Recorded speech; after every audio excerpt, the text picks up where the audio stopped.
और आइए उत्तराखंड की खबरों की शुरुआत करेंगे। आज से चारधाम यात्रा फिर शुरू हो रही है। चारधाम यात्रा पर लगी अस्थायी रोक हटा दी गई है। वहीं यात्रा में फिर शुरू होने से यात्रियों में उत्साह नजर आ रहा है। दरअसल 1 सितंबर से 5 सितंबर तक बारिश के अलर्ट के चलते चारधाम यात्रा को अस्थायी रूप से रोका गया था। इसके बाद से ही श्रद्धालु यात्रा के लिए फिर से शुरू होने का इंतजार कर रहे थे और आज चारधाम यात्रा फिर से शुरू हो गई है। ऋषिकेश ट्रांजिट कैंप से फिर से रजिस्ट्रेशन शुरू हुए और यात्रा शुरू होने से यात्रियों में भारी उत्साह भी नजर आ रहा है। तो कर रहा है थोड़ा सा, तो 5 दिन से मान लीजिए पड़े हुए हैं यहाँ, हम लोग होटल में रह रहे हैं। तो कल आपसे वेट करेंगे? हाँ, आज तो देख लेते हैं, कल वेट कर लेते हैं, आज भर वेट करेंगे, नहीं होगा तो कल वापस। हाँ, बद्रीनाथ केदारनाथ की कितने लोग हैं आपके ग्रुप? हमारे साथ 60 लोग हैं। कब से यहाँ ऋषिकेश पहुंचे हुए थे? 3-4 दिन हो गए आज यात्रा खुली तो कैसा लग रहा है? आज अच्छा लग रहा है हमको। पूरे 60-65 यात्री क्रू है। 2 तारीख से हम यहाँ आ गए और भगवान का दर्शन करने की सब पूरा आस्था लेकर आ गए और आज कपाट खुल गए, जाने के लिए रास्ता खुल गया, तो बहुत आनंद हमको सबको हो रहा है। सितंबर तक रोक लगाई गई थी, उस अस्थायी रोक को अब हटा दिया गया है। हालांकि श्रद्धालु बड़ी संख्या में ऋषिकेश में मौजूद हैं, क्योंकि चार धाम की यात्रा करने के वो इंतजार कर रहे थे कि कब रजिस्ट्रेशन शुरू होंगे और ऋषिकेश से उनकी यात्रा आगे बढ़ सकेगी। इसी को लेकर इंतजार कर रहे थे और बारिश के चलते, तेज पानी के चलते, लैंडस्लाइड के चलते यात्रा रोक दी गई थी। फिलहाल एक बार फिर यात्रा को शुरू किया गया है। अस्थायी रोक उस पर आज से हट गई है और आज से ये यात्रा शुरू होने वाली है। एक बार फिर बारिश के चलते जो यात्रा रुकी थी उसको लेकर अब चालू किया गया है और लोगों में, जो श्रद्धालु हैं, उनमें उत्साह भी साफ तौर पर देखा जा रहा है।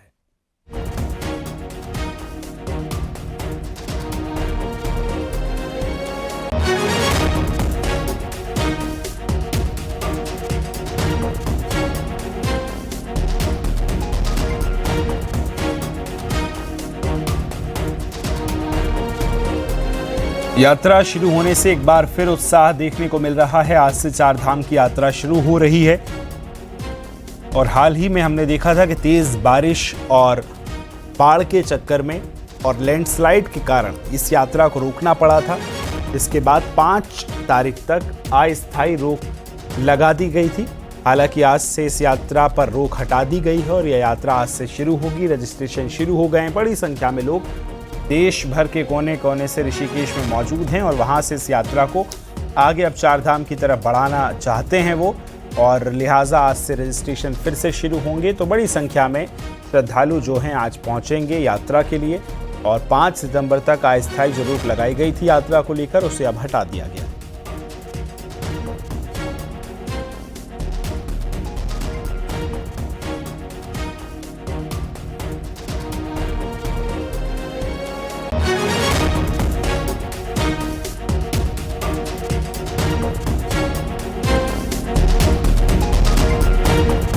ऋषिकेश चलेंगे सीधा सहयोगी आशीष ढोभाल ज्यादा जानकारी के साथ जुड़ गए हैं। आशीष, जरा ये बताइए कि किस तरह से लोग इंतजार कर रहे थे। बड़ी संख्या में ऋषिकेश में लोग, श्रद्धालु जो हैं वो रुके हुए थे। आज से रजिस्ट्रेशन फिर से शुरू हुए हैं। क्या नियम रहेंगे, किस तरह से अब यात्रा शुरू हो रही है? बताना चाहता हूं कि 5 दिनों के 5 दिनों के बाद जो यात्रा शुरू हुई है उसको लेकर यात्रियों में काफी उत्साह है।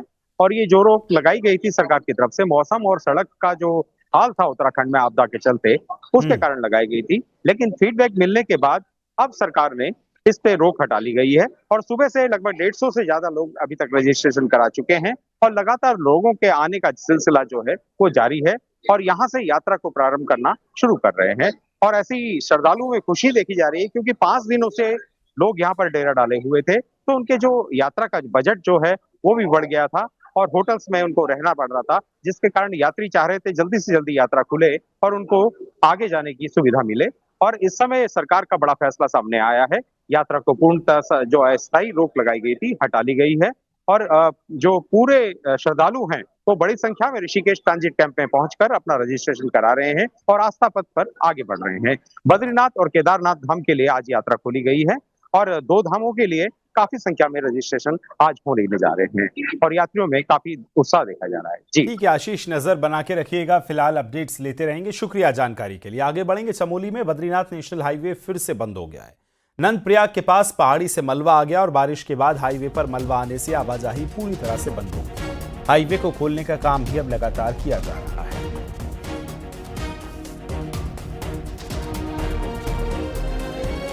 मुख्यमंत्री पुष्कर सिंह धामी ने शुक्रवार को शिक्षकों को सम्मानित किया।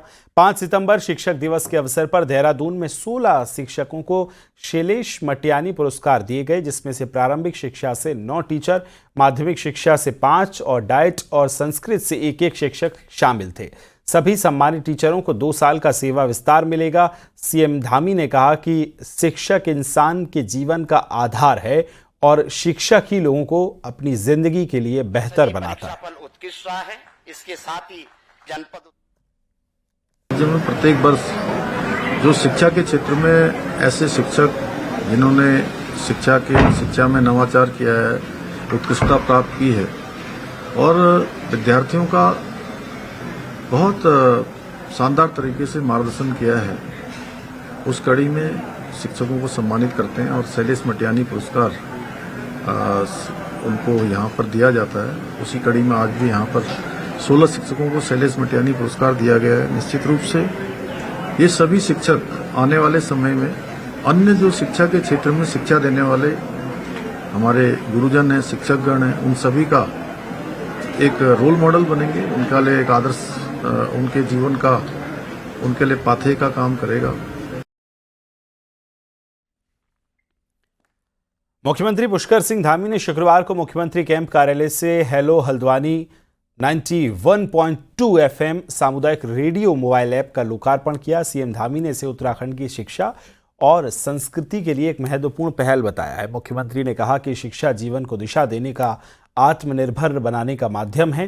राज्य के सभी 13 जिलों में उच्च शिक्षा और कौशल विकास केंद्र स्थापित किए जा रहे हैं, जिससे युवा रोजगार परक कौशल भी सीख सकें। सीएम ने देहरादून में उत्तराखंड मुक्त विश्वविद्यालय का प्रमुख केंद्र स्थापित करने की घोषणा भी की है।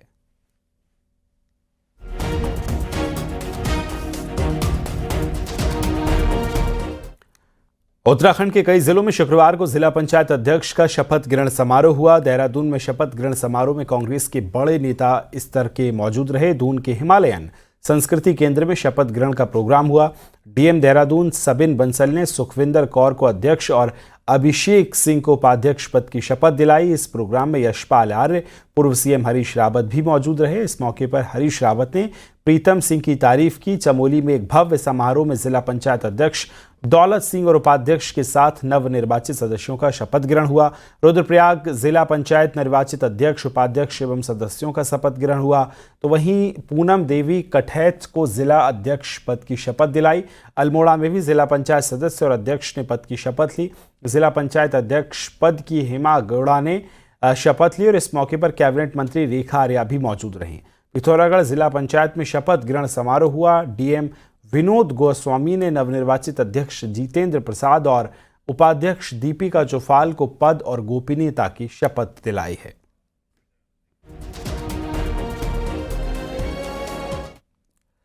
दो 2027 में कांग्रेस की अगुवाई प्रीतम सिंह करें, ये ऐलान कांग्रेस नेता हरीश रावत ने देहरादून में किया।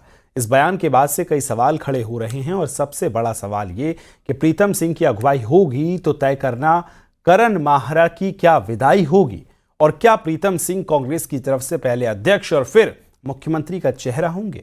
इस रिपोर्ट में और वो परचम लहराने के झंडे की अगुवाई करने का काम, यशपाल जी मैं गलत तो नहीं कह रहा हूं, तुम्हारी हमारी भावना ये है कि उसको काम को प्रीतम करें।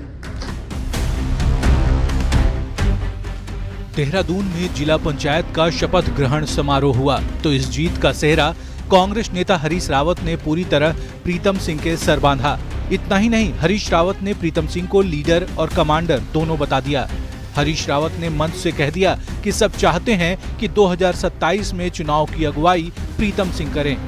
हरीश रावत की बात को नेता विपक्ष यशपाल आर्य ने भी आगे बढ़ाया और सब बड़े चेहरों को एक साथ आने की सलाह दी। खास बात यह है कि प्रीतम सिंह कभी हरीश रावत गुट में ही थे। हालांकि पिछले चुनाव तक दोनों के रिश्ते तल्ख हो चुके थे। फिर से परचम लहराना चाहिए और वो परचम लहराने के झंडे की अगुवाई करने का काम, यशपाल जी मैं गलत तो नहीं कह रहा हूं, तुम्हारी हमारी भावना ये है कि उसको काम को प्रीतम करें। और हम आप सबके सामने कह रहा हूं, मैं अपनी तरफ से भी कह रहा हूं और यशपाल जी की तरफ से भी, और क्योंकि कांग्रेस का बूढ़ा आदमी हूं तो मैं सबकी तरफ से भी कह सकता हूं कि प्रीतम सिंह जी वरिष्ठ नेता हैं, उनका दीर्घकालिक अनुभव भी है, संगठन में भी उन्होंने काम किया है, सरकार में भी उन्होंने काम किया है। आदरणीय हरीश रावत जी हों, आदरणीय प्रीतम सिंह जी हों, हमारे गणेश गोध्याल जी हों, ये सभी वरिष्ठ नेता हैं। हमें चाहते हैं कि हम सब मिलकर काम करें और नेतृत्व संभालें हमारे साथी लोग। हरीश रावत ने प्रीतम सिंह की अगुवाई की बात कही तो सवाल करण महारा को लेकर है कि क्या जल्द प्रदेश अध्यक्ष के पद से उनकी विदाई होगी, और रिश्ते में साले लगने वाले करण महारा को हरीश रावत ने विदाई के संकेत दे दिए हैं। 2027 की अगुवाई प्रीतम सिंह करे, इसके लिए जरूरी है कि पार्टी या तो उन्हें प्रदेश अध्यक्ष बनाए या फिर मुख्यमंत्री का चेहरा घोषित करे। तो सवाल ये भी है कि क्या सब बड़े चेहरे प्रीतम सिंह के साथ होंगे? करण महारा की माने तो हरीश रावत की बात सही है। देखिए, ये राष्ट्रीय नेतृत्व तय करेगा कि किसके नेतृत्व में चुनाव लड़ना है। जो भी राष्ट्रीय नेतृत्व का निर्देश होगा, कांग्रेस का एक कार्यकर्ता उसका पालन करेगा और तदनुसार जो है चुनाव में अपनी भूमिका अदा करने का काम करेगा। देखिए, वो पार्टी के बूढ़े हैं, मतलब बुजुर्ग हैं, और उनकी राय पे पार्टी को काम करना भी चाहिए। 50-55 साल से ज़्यादा का उनका अनुभव है और हम सब लोगों को उनकी राय को तवज्जो देनी चाहिए और जो पार्टी के हित में वो करना चाहिए। देहरादून में जिला पंचायत अध्यक्ष के शपथ ग्रहण समारोह से हरीश रावत ने कांग्रेस में नई सियासत शुरू कर दी है। अब देखना होगा कि हरीश रावत की बात पर कांग्रेस का हाईकमान कब तक मुहर लगाता है, क्योंकि प्रीतम सिंह की अगुवाई के साथ प्रदेश अध्यक्ष करण महारा की विदाई भी होगी, ये तय है। दीपांकर भट्ट, न्यूज़ 18, देहरादून।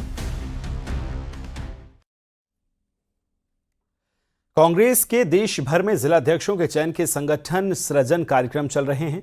ऊधम सिंह नगर में इसी कार्यक्रम में हंगामा हो गया, लात घूंसे तक चल गए और कांग्रेसी आपस में ही लड़ पड़े। रुद्रपुर सिटी क्लब में पर्यवेक्षक के सामने कांग्रेस कार्यकर्ता भिड़ गए। असल में पर्यवेक्षक यहां रायशुमारी के लिए पहुंचे थे, लेकिन इस दौरान गुटबाजी देखने को मिली और दो पक्षों में कहासुनी हुई। पर्यवेक्षक नरेश कुमार के साथ प्रदीप टमटा भी मौजूद थे, लेकिन जैसे ही पर्यवेक्षक का भाषण खत्म हुआ, खासा हंगामा हुआ। कुछ कार्यकर्ता तिलक राज बेहड़ की फोटो नहीं होने से नाराज दिखे तो कुछ लोग व्यापार मंडल के नेताओं को मंच पर नहीं बुलाने से नाराज हुए। बाद में खुद कांग्रेस पर्यवेक्षकों के मामले को शांत कराया। जिस तरह से करा गया एक अच्छी घटना नहीं है। बहुत सारे लोग पार्टी अंदर आ गए, सिटी क्लब के अंदर गुंडागर्दी करने आए थे। ये संगठन की मीटिंग थी, कोई गुंडों की मीटिंग नहीं थी, लेकिन इस तरह से काम नहीं होना। मैं अपने पुराने नेताओं को, जो कांग्रेस पार्टी के समर्पित लोग हैं, जो कांग्रेस पार्टी के लिए दिन रात मेहनत करते हैं, मैं पहले उनको मंच दूंगा या उस व्यक्ति को मंच दूंगा जो व्यापारियों के लिए जो है इधर उधर की बातें करता।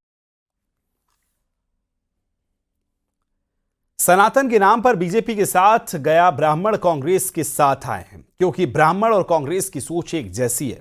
पूर्व सीएम हरीश रावत के इस बयान ने ठाकुर ब्राह्मण जाति वाले उत्तराखंड में नई बहस अब छेड़ दी है। बीजेपी से बांटने की कोशिश बता रही है तो कांग्रेस के पास ब्राह्मण के नाम पर नेता तक नहीं बचे हैं। इस रिपोर्ट में देखिए।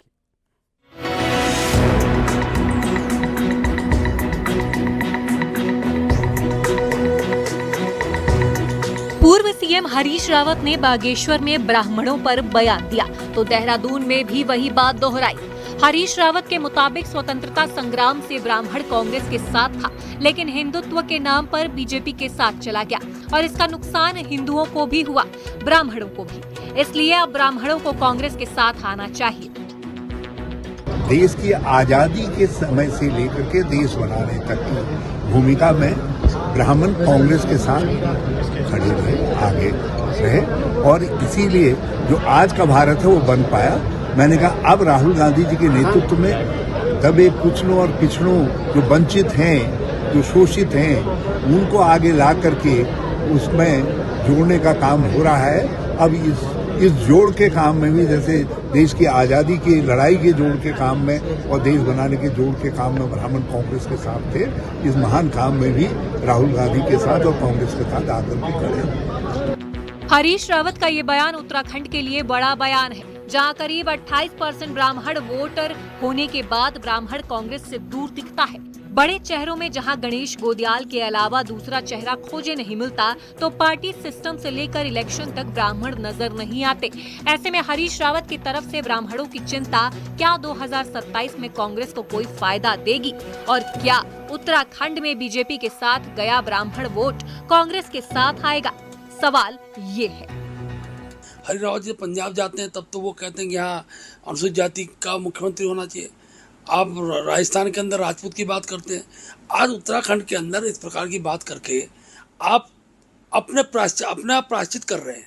क्योंकि जब विजय बहुगुणा मुख्यमंत्री थे, नारायण तिवारी मुख्यमंत्री थे, उन पर पलीता लगाने वाला व्यक्ति कौन था उत्तराखंड की राजनीति में?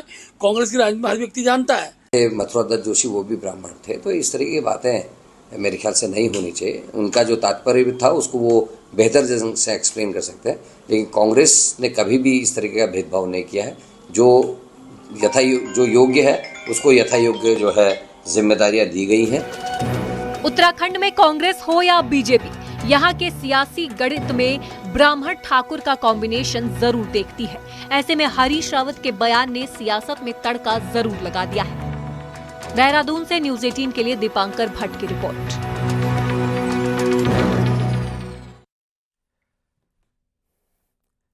आईआईटी रुड़की का 25वां दीक्षांत समारोह आयोजित किया गया, जिसमें 2614 स्टूडेंट्स को उपाधियां दी गई हैं, जिसमें 602 छात्राएं भी शामिल हैं। इस दौरान कई प्रोफेसर्स को भी अपने क्षेत्र में उत्कृष्ट कार्य करने वालों को सम्मानित किया गया। वहीं उपाधियां मिलने के बाद छात्रों में खुशी साफ देखी गई। स्टूडेंट्स का कहना है कि हर किसी का सपना होता है कि वो आईआईटी बड़े संस्थानों में पढ़े, लेकिन मेहनत और लगन से कार्य करने वाले हमेशा सफलता हासिल करते हैं। मेहनत तो उतनी ही लगती है जितनी सब करते हैं, थोड़ा एक स्ट्रक्चराइज वे में करना इम्पॉर्टेंट है, और मैनेजमेंट का एक पर्टिकुलर कंसिस्टेंट रूटीन फॉलो करना ज़रूरी है। मेरे को सोशल सर्विस के क्षेत्र में ये मिला है। बेसिकली ये highest paying award for social service among BTech students है। ये मेरे को मेरा काम जो मैंने ऐसे रूरल डेवलपमेंट पे किया है उसके लिए मिला है। अभी तो मैं जैसे बताया कि मैं जेपी मॉर्गन में ट्रेडिंग डेटा एनालिस्ट हूँ बेंगलोर में, तो उसके बाद मेरा प्लान है कि मैं हायर स्टडीज़ के लिए जाऊँ अप्लाइड मैथ्स में।